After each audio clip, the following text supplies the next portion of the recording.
ಎಲ್ಲರಿಗೂ ನಮಸ್ಕಾರ. ಎಲ್ಲ ಲೈಫ್ ಎಂಜಾಯ್ ಮಾಡ್ತಾ ಇದ್ದೀರಾ ಅಂತ ಭಾವಿಸಿದ್ದೀನಿ. ಇವತ್ತಿಂದ ಅಧಿಕೃತವಾಗಿ ಅರವೀಡು ವಂಶದ ಚರಿತ್ರೆಯನ್ನು ನಾನು ಹೇಳ್ತೀನಿ, ಆಯಿತಾ. ಇವತ್ತಿಂದ ಇನ್ನೊಂದು ಪುಸ್ತಕನ ನಿಮಗೆ ಪರಿಚಯ ಮಾಡಿಸ್ತೀನಿ. Aravidu dynasty of Vijayanagara, the reverend henry ಹೆರಾಸ್. ಇದು ಪುಸ್ತಕ 1932ರಲ್ಲಿ ಬರೆತಿರತಕ್ಕಂಥ ಪುಸ್ತಕ, ದ ರೆವರೆಂಡ್ ಹೆನ್ರಿ ಹೆರಾಸ್. ಈ ಹೆರಾಸ್ ಅನ್ನೋನು ಎಲ್ಲ ಇತಿಹಾಸ ಆಸಕ್ತರ ಡಾರ್ಲಿಂಗ್, ಎಲ್ಲರೂ ಇವ್ರ ಹೆಸರನ್ನು ಕೇಳಿರ್ತೀರ. ಹೆರಾಸ್ ಬರೆದಿರತಕ್ಕಂಥ ಅರವೀಡು ಡೈನಾಸ್ಟಿ ಪುಸ್ತಕ. ಇದು ವಾಲ್ಯೂಮ್ 1, ಇದು ವಾಲ್ಯೂಮ್ 2 ಇಷ್ಟೇ ದಪ್ಪ ಇದೆ, ಆಯ್ತಾ. ಕಂಪ್ಲೀಟ್ ಅರವೀಡು ಡೈನಾಸ್ಟಿ ಮೇಲೆ ಈ ಅಪ್ಪ ಪುಸ್ತಕ ಬರೆದಿದ್ದಾನೆ. ಇಲ್ಲಿ ನೋಡಿ, ಬಿಜಾಪುರ ಮ್ಯೂಸಿಯಂ ಅಲ್ಲಿರೋ ರಾಮರಾಯರ ತಲೆ ಇದು. ಬಿಜಾಪುರ ಗೂಗಲ್ ಮಾಡಿದ್ರೆ ಸಿಗುತ್ತೆ ನಿಮಗೆ, ಅದೇನು ದೊಡ್ಡ ವಿಚಾರ ಏನಲ್ಲ, ಆಯ್ತಾ. Stone template. ಇವನನ್ನ ನಿಮ್ಗೆ ಯಾಕೆ ಹೇಳ್ತಾ ಇದ್ದೀನಿ ಈಗ ಅಂತಂದ್ರೆ, ಫಸ್ಟ್ ಇಂಟ್ರೊಡಕ್ಷನ್ ಅಲ್ಲೇ ಇವನು ಹೇಳ್ತಾನೆ ನೋಡಿ. ಇಂಟ್ರೊಡಕ್ಷನ್ ಅಲ್ಲೇ ಇವನು ಹೇಳ್ತಾನೆ, the history of the Aravidu dynasty of the Vijayanagara empire. The history of the Aravidu dynasty of the Vijayanagara Empire is the history of Telugu domination over Tamil and Kannada people. ಹೆಂಗೆ ಇನ್ನೊಂದ್ಸಲ ಇಲ್ಲ. The history of Aravidu dynasty of the Vijayanagara Empire is the history of Telugu domination over the Tamil and Kannada people, ಅಂದ್ರೆ Kannada people. ತೆಲುಗರ domination ಅವನೇ ಬರೆದ್ಬಿಟ್ಟಿದ್ದಾನೆ ಫಸ್ಟೇ. No doubt the whole of southern India was under the sway of Vijayanagara prior to 15th century. But the former rules of the Tamilians had been either retained as in the case of Cholas of Tanjore or restored as in the case of Pandyas of Madura. Aita? As a feudatory kings under the powerful Telugu Empire. Now when the star, once so bright, of Vijayanagara was on the wane, many of old native rules were replaced by Telugu chiefs. Idu bada important. Now the star, once bright, of Vijayanagara was on the wane, many of the old native rulers were replaced by Telugu chiefs.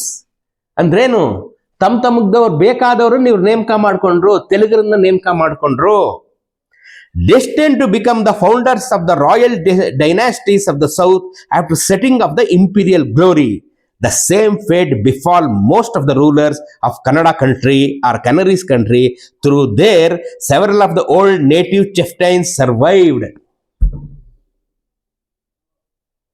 Aita? To study the history of this dynasty without relating the events that turned to those Telugu Nayaks first into feudatory kings and then into independent sovereigns. ಆಯ್ತಾ?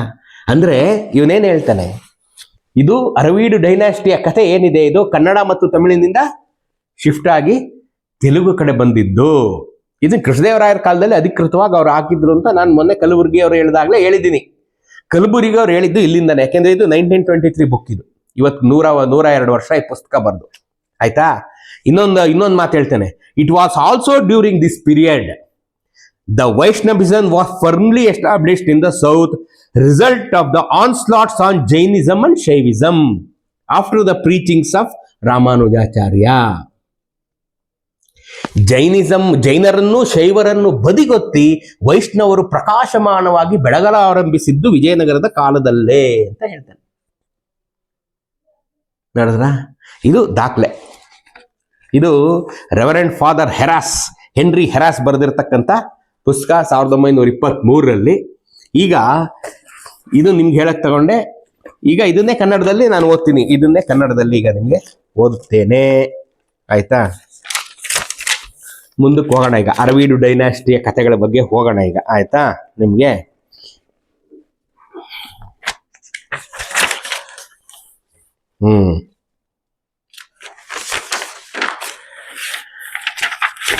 ಸ್ವಲ್ಪ ಹಿಂದ್ಲಿಂದ bowling ಮಾಡ್ಬೇಕಾದ್ರೆ 2 step ಹಿಂದಕ್ಕೆ ಹೋಗಲ್ವೇನ್ರಿ, ಆ ಥರ.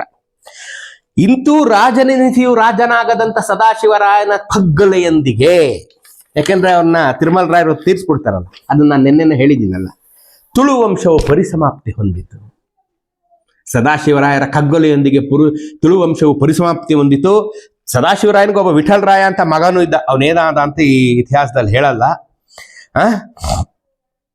ನೋಡಿ, ಕೆಲವು ಅನಾಹುತಗಳನ್ನ ಬಿಟ್ಟರೆ Ramaraya ಸದಾಶಿವರಾಯರ combination ಪ್ರಜೆಗಳಿಗೆ ಬಹಳ ಹಿತಕರವಾಗಿತ್ತು ಅಂತ ಹೇಳ್ತಾರೆ. ಪ್ರಜೆಗಳಿಗೆ ಬಹಳ ಹಿತಕರವಾಗಿತ್ತು. ಈಗ ನಾವು ಹಿಸ್ಟ್ರಿ ಓದ್ಬೇಕಾದ್ರೆ ರಾಮರಾಯರ ಅನ್ಯಾಯ ಮಾಡಿದ್ರು ಅಂತ ಕೆಲವರು, ಈಗ ನಮ್ಮಂತ ಕೆಲವರು ಇಲ್ಲ ರಾಮರಾಯ ಇದ್ದಿದ್ದಕ್ಕೆ ವಿಜಯನಗರ ಉಳ್ಕೋತು ಅಂತ ಅನ್ನೋಂತ ನಾವು. ಸೊ ಇದು ಏನೇ ಆಗಿದ್ರು ಅವತ್ತಿನ ಜನ ಸುಖವಾಗಿದ್ರು ಅಂತ ಇತಿಹಾಸಕಾರರು ಬರೀತಾರೆ. ಅದೇ ಮೋಸ್ಟ್ ಇಂಪಾರ್ಟೆಂಟ್. ಯಾಕೆ ಸುಖವಾಗಿದ್ರು ಜನ? ಯಾವಾಗ ಸುಖವಾಗಿರ್ತಾರೆ ಹೇಳ್ತೀನಿ ಕೇಳ್ರಿ. ಅವ್ರ ಮೇಲೆ ಯಾವಾಗ ನೀನು ತೆರಿಗೆಯ ಭಾರವನ್ನ ಹಾಕುವುದಿಲ್ಲವೋ ಆಗ ಜನ ಸುಖವಾಗಿರ್ತಾನೆ. ಗೊತ್ತಾಯ್ತಾ? ನೀನು ಹುಸಿದ್ದಕ್ಕೆ ಕೆಮ್ಮಿದ್ದಕ್ಕೆ ಟ್ಯಾಕ್ಸ್ ಕೊಡು, ಸಂಬಳದಲ್ಲಿ ಟ್ಯಾಕ್ಸ್ ಕೊಟ್ಬಿಟ್ಟು ಅದೇ ಸಂಬಳದಲ್ಲಿ ಗಾಡಿ ತಗೊಳಕೋರು ಅಲ್ಲೂ ಟ್ಯಾಕ್ಸ್ ಕೊಡು, ಆ ಗಾಡಿ ತಗೊಂಡು ಓಡಾಡ್ಬೇಕಾದ್ರೆ ಟೋಲ್ಗೂ ಟ್ಯಾಕ್ಸ್ ಕೊಡು ಅಂದ್ರೆ ಯಾರು ಸುಖವಾಗಿರಲ್ಲ. ಅಂಡರ್ಲೈನ್. ಈಗ ನೀವು ಸುಖವಾಗಿದ್ದೀರಾ ಇಲ್ಲ ಅಂತ ನೀವೇ ಕನ್ನಡಿ ಮುಂದೆ ನಿಂತ್ಕೊಂಡು ಹೇಳ್ಬೇಕು. ಆಯ್ತಾ? ಇರ್ಲಿ ಆ ಕಡೆ. ಏನ್ರಿ ಇವನು ಅಂತ ಟ್ಯಾಕ್ಸ್ ಏನ್ ತೆಗೆದ ಅಂತಂದ್ರೆ, ಇದರಲ್ಲಿ ಕೆಲವು ಕಡೆ ಪ್ರಚಾರವಾಗಿದ್ದಂತ ಲಗ್ನದಲ್ಲಿಯ ಕುದುರೆ ಸವಾರಿಯ ಮೇಲಿನ ಸುಂಕವನ್ನ ತೆಗೆಯಲ್ಲ. ನೋಡಮ್ಮ, ಹೆಂಗೆ ಗೊತ್ತಾ ಗುರು, ಈಗ ಸುಂಕ ಹೆಂಗೆಲ್ಲ ಅವಾಗ್ಲಿಂಗ್ ಹಾಕ್ತಿದ್ರು ಅಂತಂದ್ರೆ, ಲಗ್ನದಲ್ಲಿ ಮದುವೆ ಮಾಡ್ಬೇಕಾದ್ರೆ ಹುಡುಗ ಕುದುರೆ ಮೇಲೆ ಬರ್ತಾನಲ್ಲ ಅದಕ್ಕೆ ಟ್ಯಾಕ್ಸ್. ನೀನ್ ನಡ್ಕೊಂಬಂದ್ರೆ ಟ್ಯಾಕ್ಸ್ ಇಲ್ಲ, ಕುದುರೆ ಮೇಲೆ ಬರೋ ಲಗ್ನಕ್ಕೆ ಟ್ಯಾಕ್ಸ್ ಹಾಕಿದ್ರು. ಆಗ ಅದನ್ನ ತೆಗೆದಾಕ್ಬಿಟ್ರು ರಾಮರಾಯರು. ನೋಡ್ರಿ ತಲೆ ನೋಡ್ರಿ, ಜನಗಳನ್ನ ಹೆಂಗ್ ಸುಖವಾಗಿಡ್ಬೇಕು ಅಂತಿತ್ತು ಅವ್ರಿಗೆ. ಲಗ್ನದಲ್ಲಿ ಕುದುರೆ ಸವಾರಿನ ಮೇಲಿನ ಕರವು ದೂರ ಮಾಡಲಾಯಿತು. ಎರಡನೇದು, ಸದಾಶಿವರಾಯನ ಕಾಲದಲ್ಲಿ ಉಪ್ಪುಗಾರರಿಗೆ ಉಚಿತ ಭೂಮಿಯನ್ನ ಕೊಡಲಾಯಿತು. ಉಪ್ಪುಗಾರರು ಅಂದ್ರೆ ಯಾರು? ಈ ತಯಾರಿಸ್ತಾರಲ್ರಿ, ಉಪ್ಪು ತಯಾರಿಸ್ತಾರಲ್ಲ ಅವ್ರಿಗೆಲ್ಲ ಭೂಮಿ, ಅವ್ರು ಭೂಮಿ ಇರೋದಿಲ್ವಲ್ಲಪ್ಪ. ನೀವು ಭೂಮಿ ಇರೋದಿಲ್ಲ. ನೀವು ನೋಡಿ, ನನ್ನೊಂದು ಶ್ರೀಲಂಕಾ ವಿಡಿಯೋ ನಾನು ಹಾಕಿದ್ದೀನಿ, ಇಲ್ವ ಹಾಕಿಲ್ದಾರ ಇನ್ನೊಂದು ಸರಿ ಪೋಸ್ಟ್ ಮಾಡ್ತೀನಿ. ಅದರಲ್ಲಿ ಉಪ್ಪನ್ನ ಹ್ಯಾಕ್ ತಯಾರಿಸ್ತಾರೆ, ಸಮುದ್ರದಿಂದ ನೀರು ತಗೊಂಬಂದು ಅಂತ ಅಲ್ಲಿದೆ. ಬಟ್ ಅವ್ರಿಗೆ ಅಂತ ಒಂದು ಭೂಮಿ ಇರೋದಿಲ್ಲವಲ್ಲ, ಆ ಭೂಮಿಯನ್ನೆಲ್ಲ ಕೊಟ್ಟು ಅವ್ರನ್ನ ಸಮಾಧಾನ ಮಾಡಿ ಸುಖವಾಗಿಡೋದಕ್ಕೆ ಪ್ರಯತ್ನ ಪಡ್ತಾರೆ. ಸೊ ಹಾಗಾಗಿ ಇವ್ರನ್ನ ಚೆನ್ನಾಗಿಟ್ಕೊಳ್ಳೋ ಪ್ರಯತ್ನ. ಸೊ ರಾಮರಾಯರಿದ್ದಾಗ ಈಗ ಬಹುಮನಿ ಸುಲ್ತಾನ್ರು, ಬಿಜಾಪುರದ ಸುಲ್ತಾನ್ರು, ಆದಿಲ್ ಶಾಹಿಗಳು ಯಾರ ಜೊತೆ ಜಗಳ ಅದೆಲ್ಲ ಇದ್ರು ಪ್ರಜೆಗಳು ಸುಖವಾಗಿರೋ ಅದೇ ಬಹಳ ಇಂಪಾರ್ಟೆಂಟ್. ಎಲ್ಲಿ ಪ್ರಜೆಗಳು ಸುಖವಾಗಿರ್ತಾರೋ ಅಲ್ಲಿ ದೇಶ ಚೆನ್ನಾಗಿರುತ್ತೆ. ದೇಶಮಂಟೆ ಮಟ್ಟಿ ಕಾದೋ ಈ ದೇಶಮಂಟೆ ಮನಸ್ಸಲು ಅಂತ ತೆಲುಗು ಕವಿ ಹೇಳಿದ್ದಾನೆ. ಅವನೇ ಹೇಳಿದ್ದಾನೆ, ದೇಶ ಅಂದ್ರೆ ನೆಲ ಅಲ್ಲಪ್ಪ, ದೇಶ ಅಂದ್ರೆ ಮನುಷ್ಯರು ಅಂತ ಇದೇ ಕೃಷ್ಣದೇವರಾಯನ ಕಾಲದಲ್ಲಿ ಆ ಕವಿಗಳು ಹಾಡಿದ್ದಾರೆ ರೀ. ಅದನ್ನ ಅರ್ಥ ಮಾಡ್ಕೊಂಡಂತ ಈ ಸದಾಶಿವರಾಯ ರಾಮರಾಯ ಕಾಂಬಿನೇಷನ್ ಇದೊಂದು ಟ್ಯಾಕ್ಸ್ ಎಲ್ಲ ತೆಗೆದು ರೆಡಿ ಮಾಡ್ಬಿಟ್ರು. ನಾನು ಆಮೇಲೆ ಈಗ ಹೆರಾಸಲ್ಲಿ ಓದ್ದಂಗೆ ಈ ಆಳ್ವಿಕೆಯಲ್ಲಿ ವೈಷ್ಣವ ಮತಕ್ಕೆ ವಿಶೇಷವಾದಂಥ ಪ್ರೋತ್ಸಾಹ ದೊರೆಯಿತು. ಪಂಚಮತ ಭಂಜಮನೆಂಬ ಗರ್ತಕರ್ತರು, ರಾಮಾನುಜ ಪಂಡಿತರು, ತಾತಾಚಾರ್ಯರು ರಾಜಗುರುಗಳಾಗಿದ್ದರು. ರಾಮರಾಯ ಸದಾಶಿವರಾಯರು ರಾಮಾನುಜ ಮತದ ಮೇಲೆ ಬೇರೆ ನಾಮಾಂಕಿತ ಆಚಾರ್ಯರನ್ನು ಆಧಾರದಿಂದ ಉಪಚರಿಸಿದರು. ಬೇರೆ ಬೇರೆಯವ್ರನ್ನು ಹೆಲ್ಪ್ ಕೊಟ್ಟರು, ಅವ್ರಿಗೂ ಪ್ರೋತ್ಸಾಹ ಕೊಟ್ಟರು.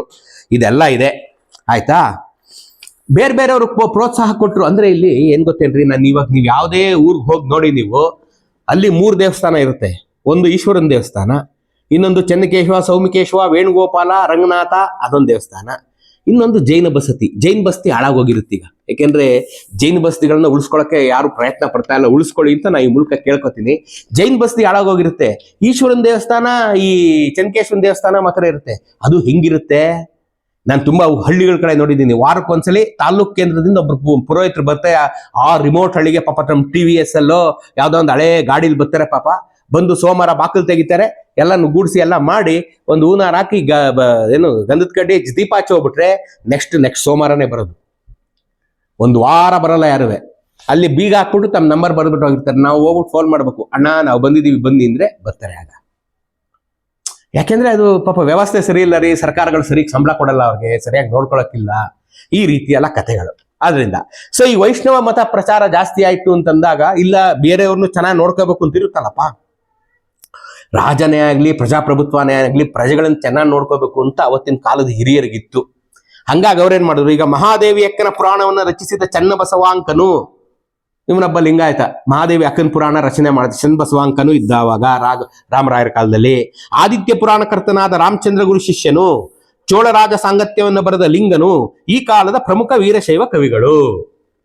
ಇವರಲ್ಲದೆ ಆಯ್ತಾ, ಭಾರತ ರಸರತ್ನಾಕರ ಮುಂತಾದ ಗಂತಕರ್ತಗಳಾದ ಸಾಳ್ವನು, ಚಂದ್ರಪ್ರಭ ಚರಿತೆಯನ್ನು ಬರೆದ ದೊಡ್ಡಯ್ಯನು, ಭರತೇಶ್ವರ ಚರಿತೆಯನ್ನು ಬರೆದ ರತ್ನಾಕರ ವರ್ಣಿಯು ಈ ಕಾಲದ ಜೈನ ಕವಿಗಳಲ್ಲಿ ಅಗ್ರಗಣ್ಯರು. ಭರತೇಶ ಕವಿ ನಾನು ತೋರಿಸಿದ್ನಲ್ಲಪ್ಪ ನಿಮಗೆ, 1000 ಕಂಬದ ಬಸದಿ, ಇನ್ನೊಂದ್ಸಲಿ ಆ ವಿಡಿಯೋ ನೋಡಿ. ಅದರಲ್ಲಿ ರತ್ನಾಕರ ವರ್ಣಿ, ಅಲ್ಲೇ ಮೂಡುಬಿದಿರೆಯವರು ರತ್ನಾಕರ ವರ್ಣಿಯವರು. ಅಲ್ಲಿ ಮೂಡುಬಿದಿರೆ 1000 ಕಂಬದ ಬಸದಿಲಿ ರತ್ನಾಕರ ವರ್ಣಿ ಭರತೇಶ ವೈಭವ ಕೂತ್ಕೊಂಡು ಬರೆದಿದ್ದಂತ ಜಾಗನೂ ಇದೆ. ಅದನ್ನ ನಾನು ತೋರಿಸಿದ್ದೀನಿ ನಿಮ್ಗೆ. ಸೊ ಇವರೆಲ್ಲ ಆ ಕಾಲದಲ್ಲಿ ಪ್ರಮುಖರು, ಇವರೆಲ್ಲ ರಾಮರಾಯ ಇದ್ದವ್ರಿ.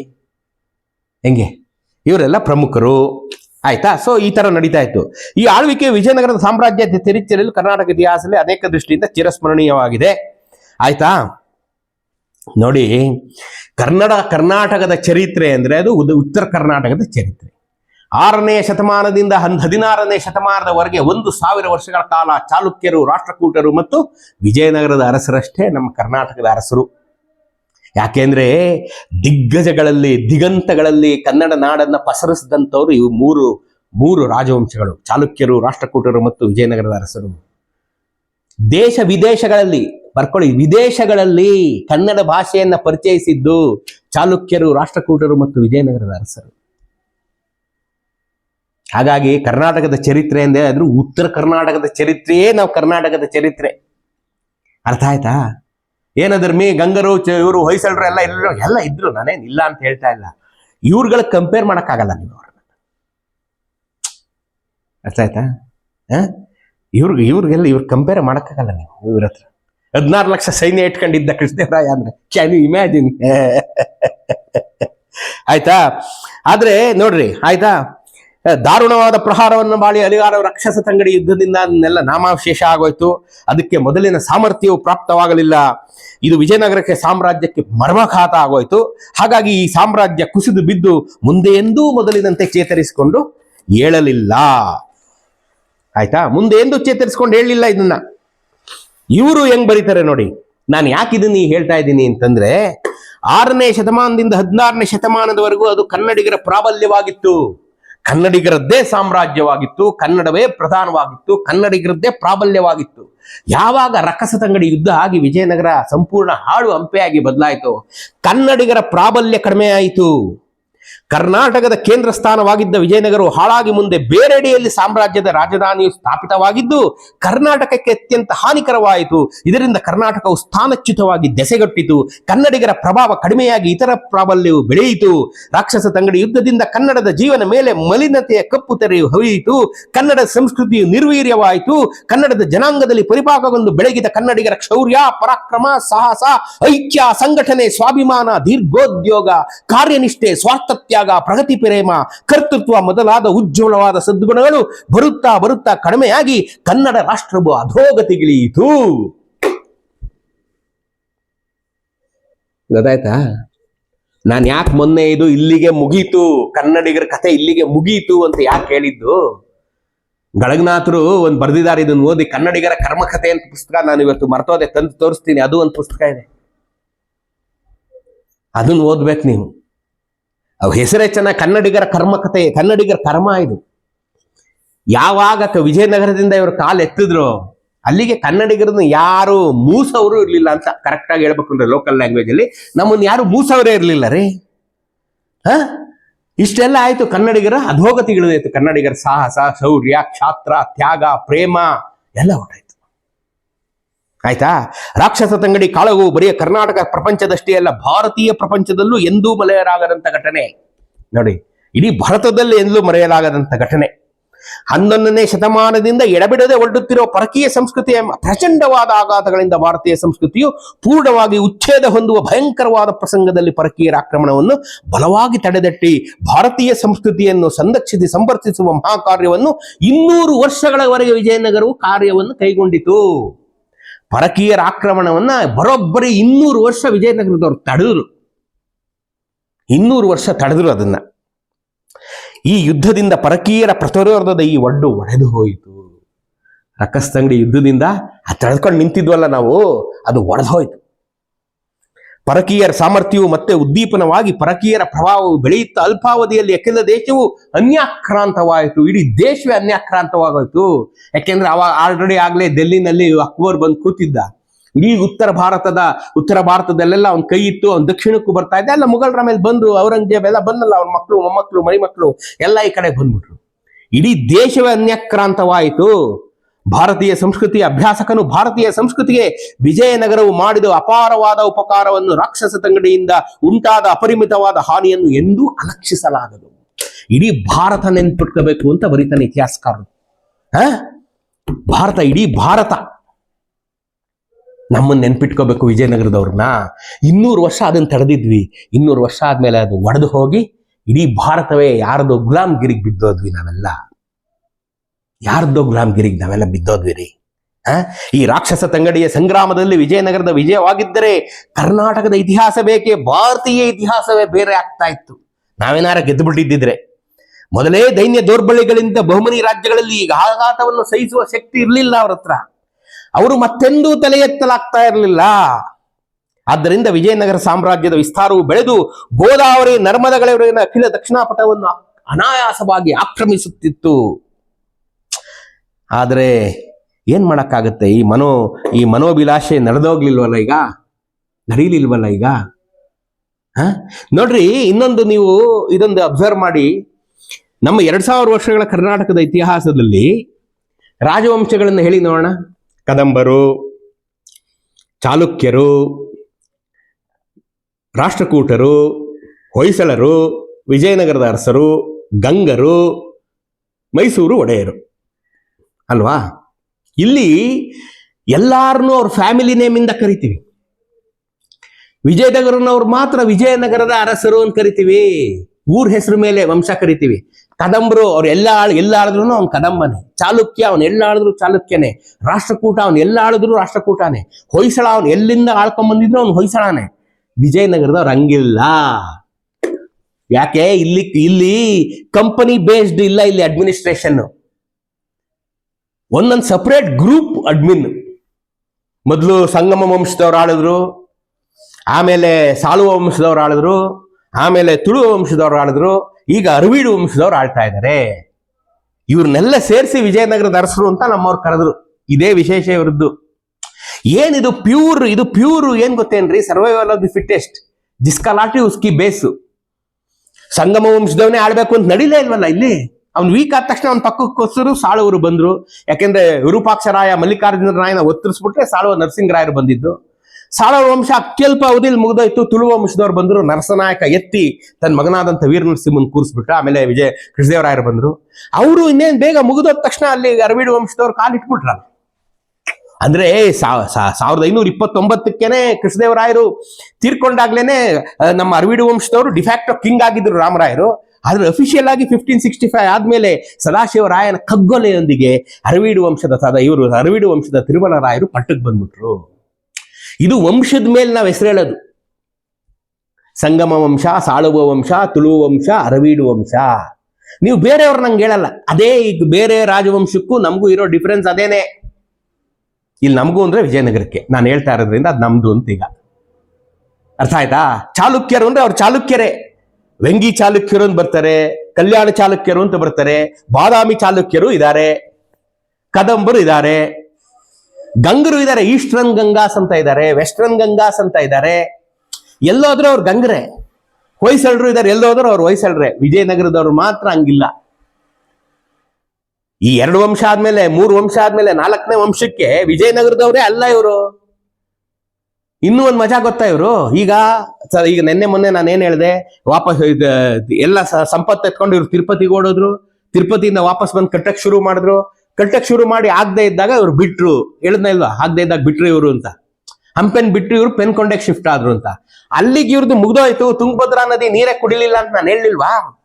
ಅದಾದ್ಮೇಲೆ ಈಗ ಇಷ್ಟು ವಿಜಯನಗರದ ಇನ್ನೂ ಒಂದು 15-20 ದಿವಸ ಇರ್ಬೋದು, ಇನ್ನೊಂದು ತಿಂಗಳೇ ತಗೋಬೋದು, ನನಗೆ ಗೊತ್ತಿಲ್ಲ. ಆದ್ರೆ ಅರವೀಡು ವಂಶ ಇನ್ನೂ ಇದೆ. ಇನ್ನು 200 ವರ್ಷದ ಕಥೆ ಅರವೀಡು ವಂಶದ್ದಿದೆ. ಕೊನೆಗೆ ಏನಾಗುತ್ತೆ? ಇವ್ರು ಕೊನೆಗೆ ಪೆನ್ಕೊಂಡೆಯಲ್ಲಿ ಇರ್ತಾರೆ. ಪೆನ್ಕೊಂಡೆಲ್ಲೂ ಆಗಲ್ಲ ಅಂತ ಚಂದ್ರಗಿರಿಗೆ ಹೋಗ್ತಾರೆ. ಚಂದ್ರಗಿರಿಲಿ ಆಗಲ್ಲ ಅಂತ ವೆಲ್ಲೂರಿಗೆ ಬರ್ತಾರೆ ರೀ ಇವರು. ನಮ್ ತಮಿಳ್ನಾಡು ವೆಲ್ಲೂರು ಗೋಲ್ಡನ್ ಟೆಂಪಲ್ ಮಹಾಲಕ್ಷ್ಮಿದು, ಅಲ್ಲಿಗೆ ಬರ್ತಾರೆ ರೀ ಇವರು. ಅಲ್ಲೂ ಇವ್ರದೊಂದು ಕೋಟೆ ಇದೆ, ಅಲ್ಲಿಗೂ ಕರ್ಕೊಂಡು ಹೋಗ್ತೀನಿ ನಿಮ್ಮನ್ನು ಪೆನ್ಕೊಂಡೆ ಕರ್ಕೊಂಡು ಹೋಗ್ತೀನಿ, ಚಂದ್ರಗಿರಿ ಕರ್ಕೊಂಡು ಹೋಗ್ತೀನಿ, ವೆಲ್ಲೂರು ಕರ್ಕೊಂಡು ಹೋಗ್ತೀನಿ, ಹಂಪೆ ಕರ್ಕೊಂಡು ಹೋಗ್ತೀನಿ, ಆಮೇಲೆ ಬಿಜಾಪುರ ಕರ್ಕೊಂಡು ಹೋಗ್ತೀನಿ, ರಕ್ಕಸ ತಂಗಡಿಗೆ ಎಲ್ಲ ಕಡೆ ಕರ್ಕೊಂಡು ಹೋಗ್ತೀನಿ. ಬಿಡಲ್ಲ. ವೆಲ್ಲೂರ್ಗೆ ಹೋಗ್ತಾರೆ ಇವರು. ಆಯ್ತಾ? ವೆಲ್ಲೂರಿನ ಶಿವಮೊಗ್ಗಕ್ಕೆ ಬರ್ತಾರೆ. ಆಮೇಲೆ ಶಿವಮೊಗ್ಗದಿಂದ ಮೈಸೂರಿಗೆ ಬರ್ತಾರೆ. ಆಮೇಲೆ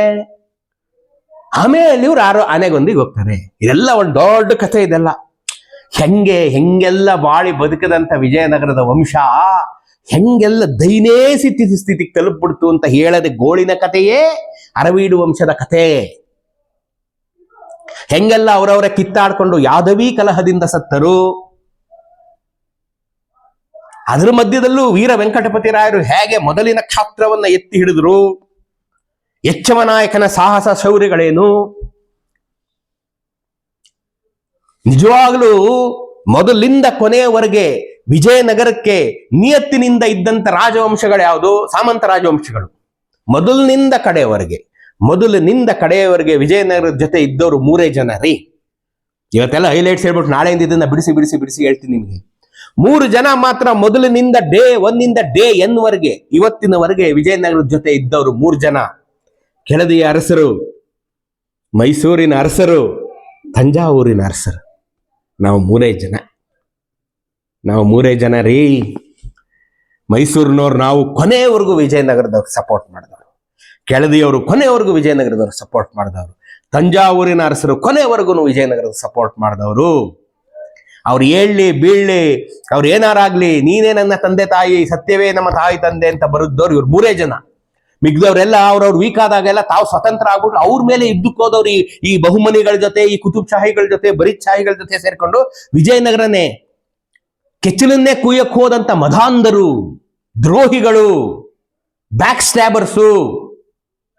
ಆದ್ರೆ ನಾವು ಇಲ್ಲ. ಮೈಸೂರಿನವರು, ಕೆಳದಿಯ ಅರಸರು, ತಂಜಾವೂರಿನ ನಾಯಕರು ಇಲ್ಲ. ನಾವು ಕೊನೆವರೆಗೂ ಇವ್ರನ್ನ ಎತ್ಕೊಂಡು ಸಪೋರ್ಟ್ ಮಾಡಿದ್ವು, ಕೊನೆವರೆಗೂ ಇವ್ರಿಗೆ ಭುಜ ಕೊಟ್ಟು, ಕೊನೆವರೆಗೂ ಇವ್ರ ಪರವಾಗಿ ಹೋರಾಡಿದ್ವು, ಇವ್ರಿಗೆ ಆಶ್ರಯ ಕೊಟ್ಟವು, ಇವ್ರಿಗೆ ಸಪೋರ್ಟ್ ಮಾಡಿದ್ವು. ಏನೇನ್ ಮಾಡೋಕೆಲ್ಲ ಬಹಳ ರೋಚಕವಾದ ಕಥೆ ಇದೆ ರೀ. ಸೂಪರ್ ಕಥೆ ಇದೆ. ಒಬ್ಬ ಮನುಷ್ಯ ಹೆಂಗಿದ್ದ, ಒಬ್ಬ ಮನುಷ್ಯ ಹೆಂಗಾಗ್ತಾನೆ, ಆದ್ರೆ ನೀನು ನಿಯತ್ ಕಳ್ಕೊಳ್ದೇ ಇದ್ರೆ ಮೊದ್ಲಿಂದ ಕೊನೆವರೆಗೂ ಒಬ್ಬನ ಹೇಗ್ ನೋಡ್ಕೋಬೇಕು ಅನ್ನೋ ಪಾಠ ಇದ್ರಲ್ಲಿ ಇದೆ. ನಾಳೆಯಿಂದ ಹೇಳ್ತೀನಿ ಅದನ್ನೆಲ್ಲ.